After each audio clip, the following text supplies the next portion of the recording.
Olá, bem-vindos à minha cozinha. A dica que eu trago aqui eu postei lá no Instagram o ano passado e como eu sei que nem todo mundo me segue por lá, mas eu acho que essa dica pode ser útil para muita gente, eu resolvi trazer esse vídeo aqui para o YouTube. Eu vou falar um pouco em como armazenar ovos de Páscoa em clima quente e eu espero que isso te ajude aí no seu trabalho da Páscoa desse ano. Então, se você achar que isso foi útil, não esquece de deixar o seu like e também um comentário, porque ajuda muito no engajamento do meu trabalho. Uma dúvida que sempre aparece nos meus directs, lá nas caixinhas de perguntas quando eu coloco nos stories ou até mesmo nos comentários, é como manter um chocolate em um clima tão quente. E por isso que eu resolvi fazer um vídeo aqui hoje para te explicar e te dar algumas dicas. Uma coisa que você não deve fazer, e é o que muita gente pergunta se pode, é colocar na geladeira. Isso porque, principalmente se você for para vender, o chocolate na geladeira, ele altera a textura, ele muda a coloração, né? Ele pode ficar com aquelas manchas na superfície, ficar aquele chocolate meio manchado, e depois que você coloca ele na geladeira, ele não aguenta muito tempo depois fora da geladeira, porque essa mudança brusca de temperatura faz com que o chocolate não suporte. Então, ele pode começar a ficar derretendo na embalagem, melando, e isso não é o adequado. Eu sei que a gente fica com dúvida, fica com vontade, porque é muito quente mesmo, e o chocolate, mesmo bem temperado, né, mesmo que se você tenha feito a têmpera corretamente, passou ali de 31 graus, 32 graus, ele começa a não aguentar mais e ficar mais molinho. Se você fez a têmpera corretamente do chocolate, é para ele aguentar aí até uns 28 graus, até uns 30 graus, ele aguenta bem. Então por isso que é importante você começar a identificar se a sua têmpera está correta. E isso você pode ver quando você vai pôr ele para fazer a cristalização na geladeira. Se ele demorar muito mais de 20 minutos para a forma ficar opaca, né, que isso se deve à contração do chocolate e aí entra o ar entre a forma e o chocolate e ele solta. Se ele demorar muito mais tempo que isso, é porque a têmpera já não está feita certa.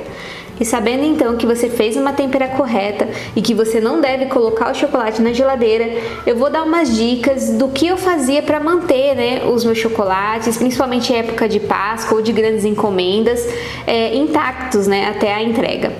Inclusive, umas dicas que eu dou para trabalhar com chocolate em épocas de calor é trabalhar mais à noite, onde o período é mais fresco, ou no comecinho da manhã.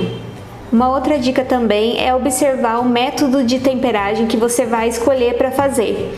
Hoje o que eu mais gosto de fazer é o por tablagem, né, que é o com mármore ou granito. Mas se você tiver um ambiente que não é climatizado, a pedra que você vai colocar o chocolate vai estar quente também. Então não vai adiantar muito esse método, porque ele precisa de um resfriamento rápido. O que eu fazia era escolher o método de banho-maria invertido, porque ali eu controlava a temperatura da água e dava mais certo.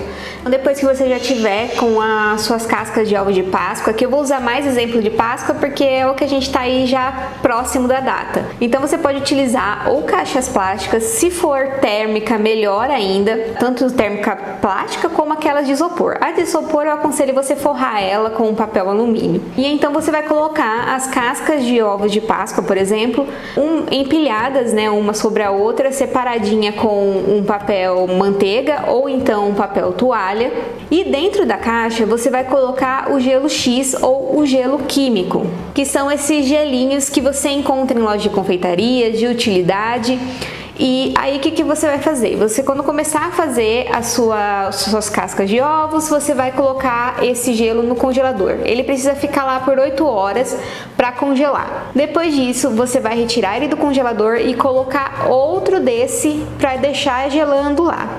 Vai fazer um revezamento desse gelo X. O que está gelado, você vai colocar ele dentro da caixa com as suas cascas de ovos de Páscoa, com seus chocolates, seus bombons.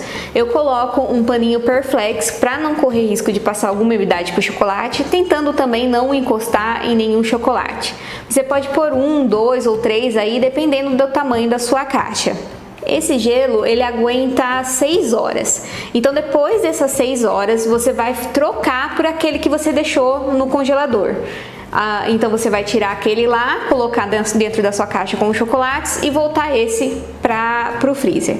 E assim você vai fazendo um revezamento e vai mantendo o seu chocolate numa boa conservação quando o clima estiver muito quente. Se você não encontrar esses gelos químicos, você pode também utilizar garrafinhas com água congelada. Só que aí você tem um cuidado a mais porque ela transpira bastante, então eu costumava embrulhar em uma toalhinha e colocar também em um saquinho para não correr risco de passar uma umidade para o chocolate. E essa foi uma técnica que eu utilizei por muito tempo nas minhas encomendas e nunca tive problema. Meu chocolate sempre aguentou bem até a entrega.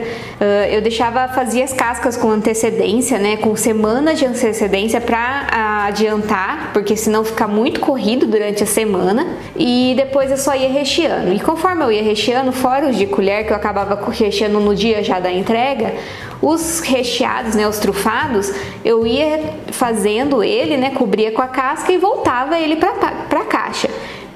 Tenta identificar, né, de um jeito que você não se perca, mas é desse jeito que eu fazia e deu muito certo. Essa é a dica que eu queria passar hoje, mas eu espero que isso ajude vocês. Se vocês fizerem essa técnica, se vocês acharem que foi útil, volta aqui para me contar que eu também vou adorar saber.